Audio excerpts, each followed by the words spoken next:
Friday afternoon, I was walking through the parish neighborhood up, let's see, where are we here? Up a few blocks that way as it starts to go up the hill, up toward Mount Tabor.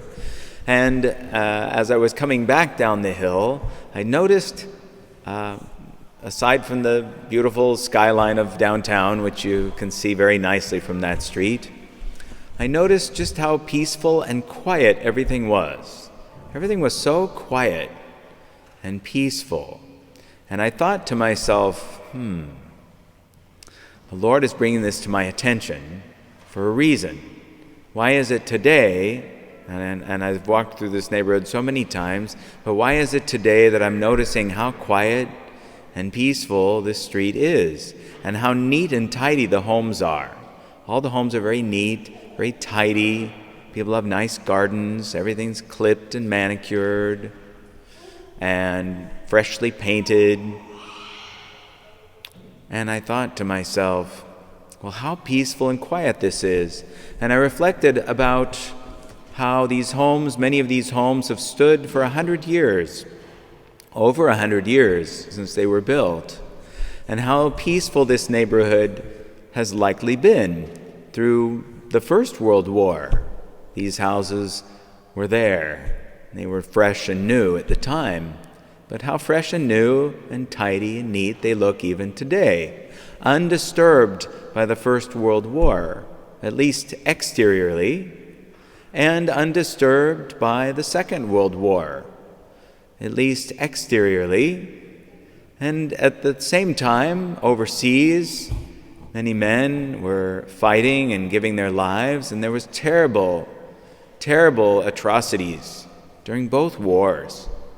And yet here in the United States, we didn't have war on this land, at least during those wars, and everything was, in a way, peaceful, although interiorly people were not at peace, because war brings a great amount of anxiety and grief and suffering, and suffering interiorly.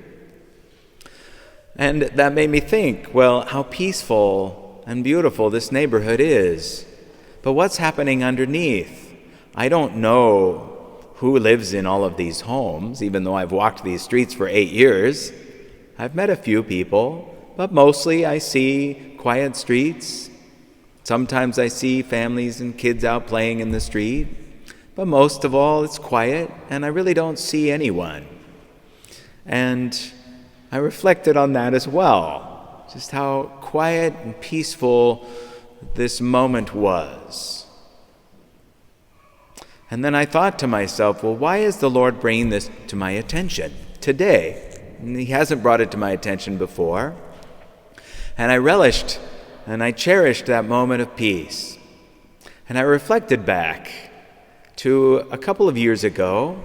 I guess it would have been in February of 2020, during Septuagesima, how the Mass was especially beautiful. The High Mass was especially beautiful in those weeks. And I remember commenting to a parishioner how beautiful the Mass was. And she said, "Oh, Father, every week the Mass just gets more and more beautiful. And we have to cherish this."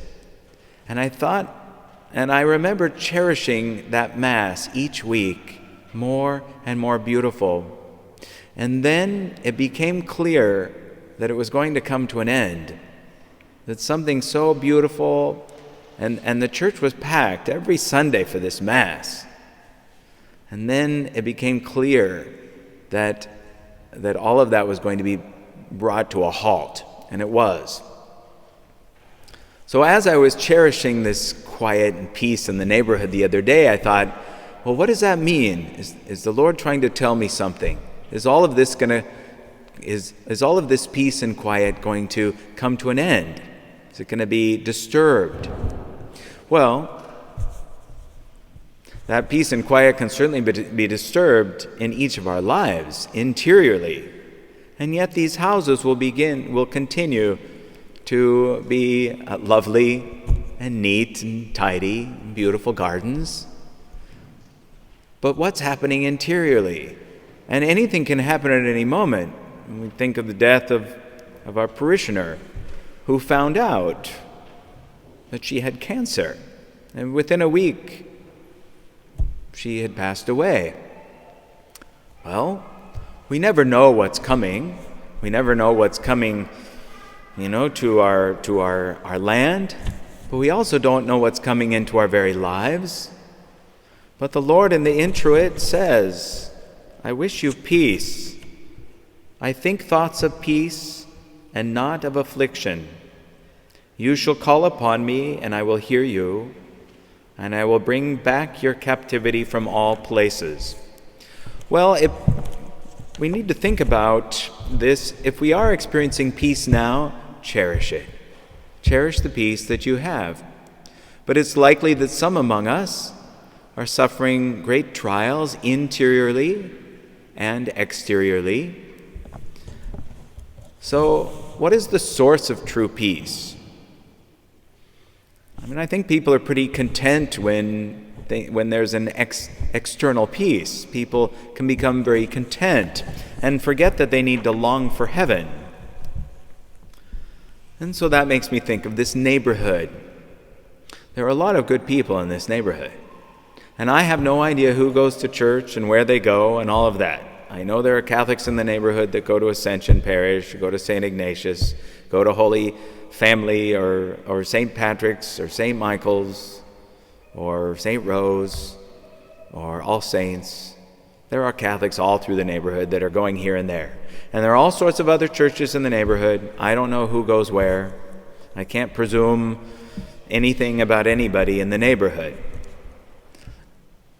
But then I think about, what is the effect of this parish and what we're doing here in this church on the neighborhood? And it may very well be that the peace and loveliness of the neighborhood is due to what we're doing here in the church, in this neighborhood. But that those of the neighborhood don't necessarily come here. Some of them do, and many of them don't. But nevertheless, because we're offering Mass here in this church, there is peace in the neighborhood. And we can't measure that. We can't quantify that. It's kind of like companies that do advertising. They pay a fortune to advertise their product. They really can't quantify exactly how that advertising affects their sales. They might have certain, calculations or whatever. But it's sort of a risk, and especially for a small company, if they're going to risk spending thousands of dollars on advertising, they don't know, really, if or how they're going to get a return on that. But they do it anyway. And we can compare that to what we do here in the church. We don't do it for what return we will get. But we are praying the office here throughout the day and throughout the week. And we are offering Mass here every day and throughout the week. And we are living our lives in such a way to please God.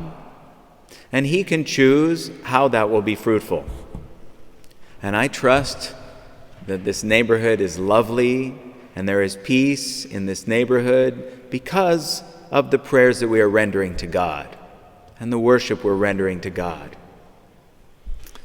So then the question comes up, what if there isn't peace in your home?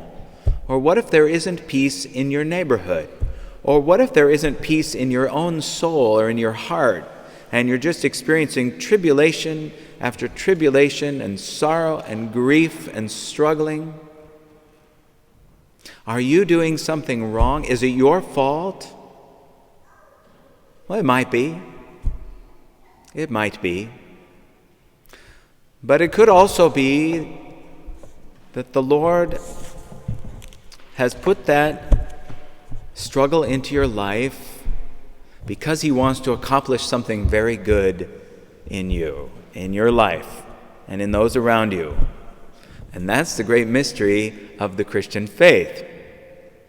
And how do we quantify that? How do we quantify the level of suffering with the goodness of God's intention? Even just the suffering of that one might encounter, knowing that his or her time is up, that his or her life is coming to an end, and all the preparation that comes into that. What must you do before you die a peaceful and holy death? And what if you find out that you only have a couple of days left? How would you spend those days? Well, of course, we want to spend every day that way, even when we're young, and especially when we're young, because it'll make for a good life. And we need to cherish all the good times that we have in our life. We have to cherish the time spent with loved ones. We have to cherish the time when there's a beautiful sunrise or a beautiful sunset. Or we have to cherish the times when we see the first snowfall. And hopefully you're not across town and you have to get on Highway 26 and wait for 3 hours while everyone jams up the freeway. But to enjoy those moments, even those moments, and the excitement of life, and whatever trials that we have in our lives, we need to be patient and understand that even that trial is like a mustard seed planted there by God for it to grow up into something. Hopefully, that trial will grow into something that's beautiful. And if you look back on your lives, you'll often see, especially those of us who've had a few decades, you'll look back on your life and you'll see, boy, that tough time, that was the best thing that could have happened to me. Because look at what came out of that. When we're young, we don't understand that. You know, when we're 16 years old and we have this terrible trial. You know, a friend had a birthday party and they didn't invite us, and everybody else went. Why didn't they invite me? Well, that didn't exactly happen to me. But something similar happened to me at 16. Some friends had a party and they didn't invite me, and I was crushed. I had never experienced such rejection before. And honestly, that was a huge trial in my life. But I got through it. And I learned something from that. Don't ask me to recount what I learned from it, but I learned something from that. But you know, some people don't get over such things. You've got to be able to get over such things. And you've got to give thanks to God for even those kind of trials. God is preparing you for something greater. We have to thank God for the struggles in our lives and trust that He has something good in mind. He's brought certain people into your lives. He's brought certain people into your neighborhood. He's brought certain people into your workplace. He's brought certain people into your family. And in God's providence, it's all for good. Even if it doesn't seem so right now, it is all for good.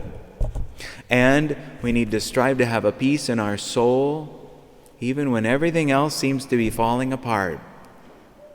And God provides that too. Now, we can be at peace with God by making a good confession and by praying every day and entrusting it to Him. And then we can deal with whatever comes our way. We can deal with whatever comes our way. If we have peace in our souls, then the world can be falling apart around us, and we're going to get through it. So cherish these moments of goodness and peace and beauty in your lives. And if you don't have them in your life right now, think back to when you did and cherish those moments. And remember how good and how sweet those moments were. They will come again. They will come again, those beautiful, sweet, cherishable moments. And if you're facing the end of your life, well, they'll come again in a better way after this life. If you entrust your life to the Lord, you get right with God, and you make sure that you stay close to the sacraments so that when your end comes, the priest is called. You call the priest ahead of time. Don't wait till the last moment. If somebody in your family is dying, don't wait till the day they're dying. Call the priest 2 weeks ahead of time. and get it all done as best as you can. And entrust everything to the Lord.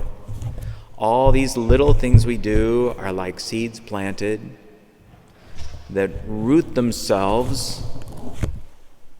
And even if we can't yet see the tree, the roots are there and they're ready to spring up ever so slowly. And we can be confident. We might not see any fruits of our labors today, but they are happening in a very quiet and slow and even invisible way. Trust in your prayers. Trust in the worship that you give to God. Trust that when you ask, you will receive, and then be patient and enjoy this moment. Nomine Patris et Filii et Spiritus Sancti. Amen.